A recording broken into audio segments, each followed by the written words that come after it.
Hello, I am live. Hello, friends. It's been so long since I've gone live, and I'm sure that it's not a good time for a lot of people, but here I am. I'm live with you, and I just wanted to share a little bit of updates on what's going on with me.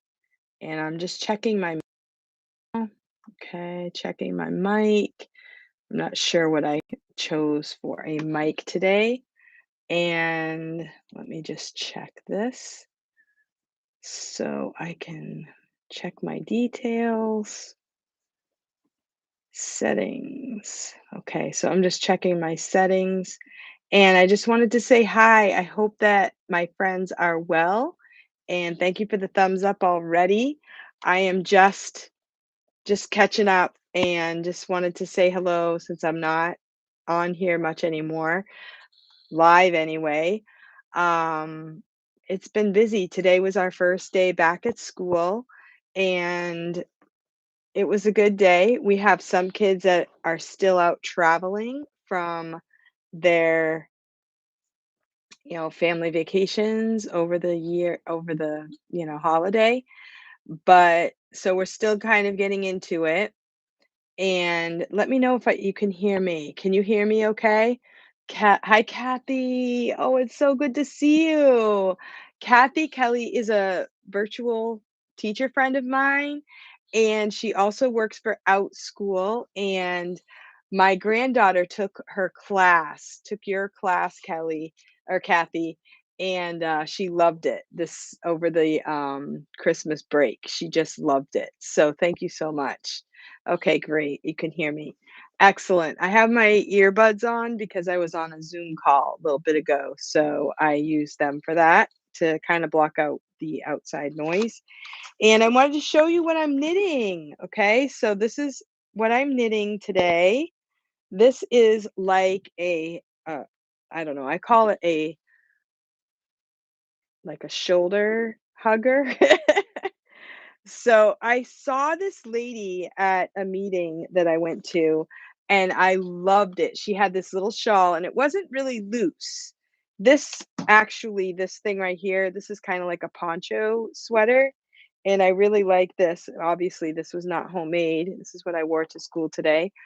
But I saw this on this girl, and she I thought it was so adorable. So I actually went back to my patterns, and I wanted to make these for my granddaughters, and I did make them, and this is how they came out. I did a little video at one point, and I showed where I was on it. So I made a purple one and a blue one, as you can see, and it was a hard pattern. It actually was a very hard pattern, but I'm kind of getting used to it. And this one I got for myself, and this is for me. I just really loved it, and I got this special yarn. I hope I have enough. It's this special variegated yarn, and it was so beautiful on the shelf. And I'm like, I need to do that. I need that to hug me all day. And so it just kind of like goes over your shoulders, and it's a little bit loose, but it kind of just stays close to your body a little bit. So it's called a poncho, but it's not really a poncho. So this is the picture. This was a pattern I actually bought from Ravelry. You could actually make a hat to go with it. And I thought it was so cute. And so it is interesting though. So I'm making the 10-year-old kid pattern. Obviously, I adjusted it for myself. But you do the ribbing at the top, like knit 1, purl 1, and then you get to a point where you're going to do knit pattern 1. And then knit pattern 1 is 12 rounds. And so what I had to do is like check off every time I was on the rounds. And it's like yarn over, knit 2 together, repeat to the end of the row, then you knit another row, and then you do yarn over, knit 2 together, knit to the end of the row. Then you move the markers so that it kind of has a little bit of a slant to it, and that is the knit pattern The slant pattern 1 is up here, and it's got, like, holes where you yarn over. And then you do the knit pattern 1, and then it ends up with these little lines here. It kind of make it look like a twist. And then you do a knit pattern 2 for the next one, and then you do that twist pattern again. And it is actually, once you get going, obviously it comes along, and if you like a challenge, it's great, but it's not mindless knitting. It's not something that you're gonna sit down and do without thinking about it. But it was a little bit of a challenge, and tips that I would give you is print out the pattern, have a pen available, check mark what you're doing. I'm kind of a, I don't know, I learn by doing. Is that kinesthetic type learner. And so the first time I did it, I messed up a lot and I didn't get that twisty look to the knitting section. But the more times I've done it, I've kind of realized how that all comes together. But I gotta hand it to the lady who actually put this pattern together. She's pretty amazing. And I think I paid a couple dollars for this pattern. So when you go online, sometimes you can find, I mostly do free patterns, but a lot of times, that's how people they put these patterns together and then they charge a couple dollars. And, you know, it's the least you can do for a person who put that much effort into making a really nice pattern. And so I'm looking forward to finishing that probably in the next couple days. But I did finish my granddaughters. I gave them those for Christmas. I don't know if they absolutely love them as much as I did, but I kind of really like the things that give the wow to it if you're going to spend that much time doing it. But, hopefully they'll like them and appreciate them over time, right? They're not gonna fit them forever because 'cause they're kind of for a little kid, but it is what it is. So, I do owe them a stocking. I owe a couple stockings. I started making stockings for my grandkids when they moved out, and so I do owe them to go ahead and make those stockings for 2 grandkids in one family, 1 grandkid in another family.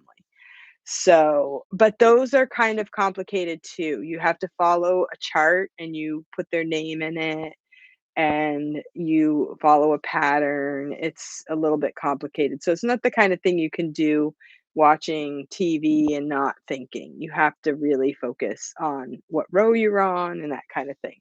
So you have to kind of be in the right mood. So I did a little bit of knitting this holiday and I kind of did a lot of just resting because I wasn't feeling the greatest.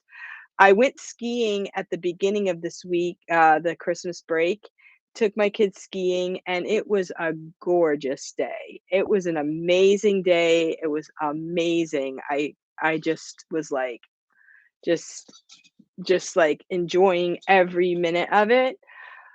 But the hill was really hard. So by the time I got the next day, my muscles were burning. So I really had to take some time off just to kind of recuperate from that. But it was a great time. And a lot of the time I spent the last couple weeks was basically just resting, doing some house projects, and taking it easy. And then today I was back to school. And the school that I'm going to is a small Christian school. And it's, going really well, and it's a little bit of a challenge. I have a lot of students, so it's a lot different than your one-on-one tutoring classes. You teach for the class, but then you have to meet the needs of every student, and, so it's a little, and I teach math all day, and I do love math.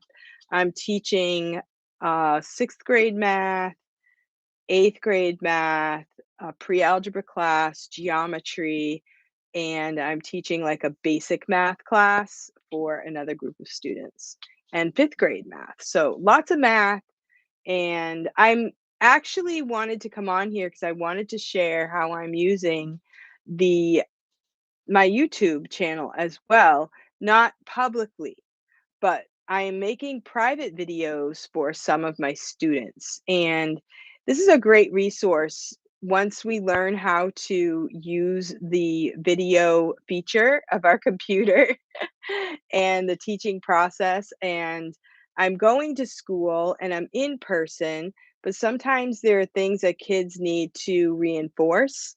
And I do repeat the same concepts over and over and over. So, and some kids are absent, things happen, they're out of school for one reason or the other. And so I've been making some videos on the different concepts and making like 5 to 10 minute videos that will cover certain concepts. And then I can just share the video with my students, and then they can get help with certain concepts. Now, I'm thinking that I may open this up and do this publicly on my channel as well. And I'm trying to figure out exactly how to do it because I don't want it to be confusing. I want, say I teach um multiplying decimals, I want to name it the right thing, and so my students can access it, but then I also want it to be something that maybe other people could access as well. So the concepts would need to stand alone, but then they're also accessible by students. So I got to figure that one out. Also, I do know that in YouTube you're supposed to say no, this is not for kids. So I need to figure that out too. So if you guys have any ideas on how that I can go about doing that, let me know. And I just would like to make a series so I can say, hey, watch this video about decimals. Watch this video about uh, divisibility rules. Watch this video about percentages, things like that, where it's me talking, but it's also using that video as a for my students.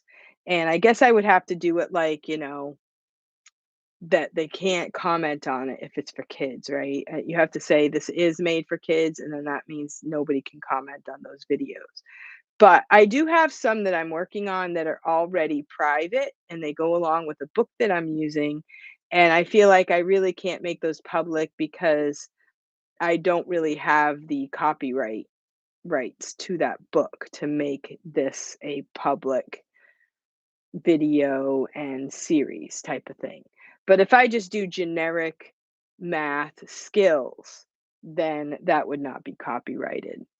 But anyway, that's where I'm at, and I just wanted to share that with you. If you guys have any teaching situations where you want to have a video, it's a great resource to make a video. You can put it on private, and then you can send a link to the person that you want to watch that actual video. And then it can work out to be a resource that you can use later in different situations. So that's what I'm doing. And so I do thank you guys for coming. And if you have any questions for me, go ahead and post below this video. And I hope to come back and chat with you again soon. Watch out for more teaching videos and knitting videos, and also just general videos about getting involved in your community, things that you can do to help out in your local community. And those are things that I've been working on, as you can tell by some of my videos as well. So thank you guys for watching, and thank you for coming, and I'm gonna wrap this video up now, and let me know what's going on in your neck of the woods, and happy new year. Happy new year, everyone. I hope you have some great plans for the new year, and I hope you all are well. I'll see you next time. Thank you for watching.